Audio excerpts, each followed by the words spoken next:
জীবনে সুখী থাকতে হইলে 4-5টা কথা সবসময় মাথাতে রাখবেন, তাহলে আপনি জীবনে সুখী থাকতে পারবেন। না আপনার জীবনে সুখ জিনিসটাই, সুখ নামের লেখাটা কখনো আপনার জীবনে থাকবে না। আপনি সারা জিন্দগি আপনি কষ্ট করে করে আপনার জীবনটা কাটাইতে লাগবে। তাহলে নাম্বার 1 কি, আপনি যদি সুখে থাকতে চান, আপনার অমুকে কী করছে আর অমুকে অন্য মানুষে কী করছে এইটাতে কখনো ভাবিও না, তাহলে আপনার সুখটা চলে যাইবে। ঠিক আছে, ও মানুষে কী করতেছে, ও মানুষে কতটুকু করতেছে এই কথা ভাবি না, আপনি কতটুকু করতেছো ওই জিনিসটা ভাবো, তাহলে আপনি সুখে থাকতে পারবেন। অন্য মানুষের খাস দেখে আপনি কখনো জ্বলিও না। আপনি অন্য মানুষের খাস দেখে আপনি যদি জ্বলতে থাকেন, তাহলে আপনার সুখটা, জীবনটা সুখ থেকে চলে যে টেনশন হইব, আর টেনশন বাড়তে বাড়তে এদিন হার্ট অ্যাটাকের সম্মুখীন হইতে লাগবো। আপনার সুখে থাকতে গেলে এই কথাগুলো আপনার মাথারটাকে সরাইতে লাগবো। সে কী করছে, সে কোথায় যাচ্ছে, কে কী কী করছে কি না করছে, আপনি কী করছেন ওই জিনিসটা দেখতে পেলো। আপনার যোগ্যতাটা কি, অন্য মানুষে কী করছে, অন্য মানুষের ওইটা করার যোগ্যতা আছে, কিন্তু আপনি কী করবেন, আপনার কী করার যোগ্যতা আছে ওইটা আপনাকে দেখতে হবে।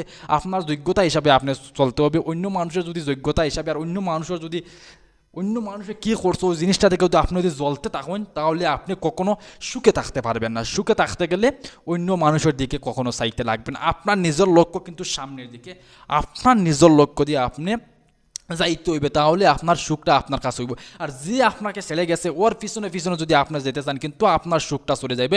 যে আপনাকে ছেড়ে গেছে ওই আপনার জন্য কিন্তু কখনো আসেনি। যদি আপনার জন্য ওই কখনো আসতো, তাহলে আপনাকে কখনো ছেড়ে যাইতো না। ঠিক আছে, তো আমরা রাস্তাটা সামনের দিকে আছে, আমরা নতুন কিছু খোঁজার অবশ্যই চেষ্টা করবো। তাহলে খুঁজতে গেলে আমরা পিছনের দিকে কিন্তু চাইলে হইবে না।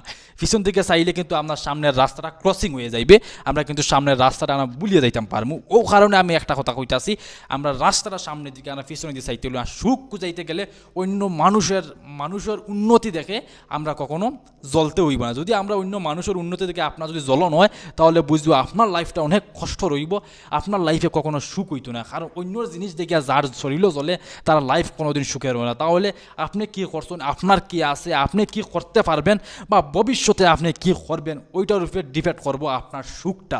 আর আপনি যদি অন্যর জিনিসটা দেখে যদি আপনি জ্বলতে থাকেন, তাহলে কিন্তু আপনার জীবনটা ব্যর্থ হইবে, ক্রসিং হইবে, আর আপনার লাইফটাও বেকার হইবে, আর আপনার সুখটা বেকার হইবে। তাই আমি একটা কথা কইতাছি, আপনি মেহনত করো, আপনি সঠিক নিয়মে কাজ করে যান, আপনি সঠিক নিয়মে পরিশ্রম করে যান, আপনার সুখটা আর আপনার শান্তিটা, আপনার টেনশন কখনো মাথায় আসবেনি।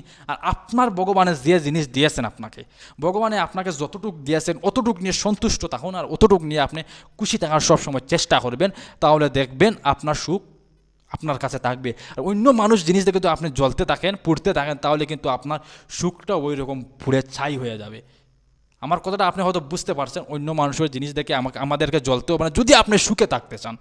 অন্য মানুষে কী করছে সেটা ওকে করতে দাও, কারণ ওর যোগ্যতার ফল, ওর পরিশ্রমের ফল ওটা। আর আপনি কী করছেন, আপনি পরিশ্রম করে যান, আপনার পরিশ্রমের ফল কি আপনি ঠিক সময় পেয়ে যাবেন। তাই অন্য মানুষের জিনিস দেখে জ্বলন হওয়াটা ঠিক নয়, তাহলে আপনার জীবনে কালো ছালি হয়ে পড়তে পারে, পড়ার সম্ভাবনা আছে। এটা 100%, আমার মুখের কথা নয়, একটা অনেক মানুষে বলে দিয়েছে।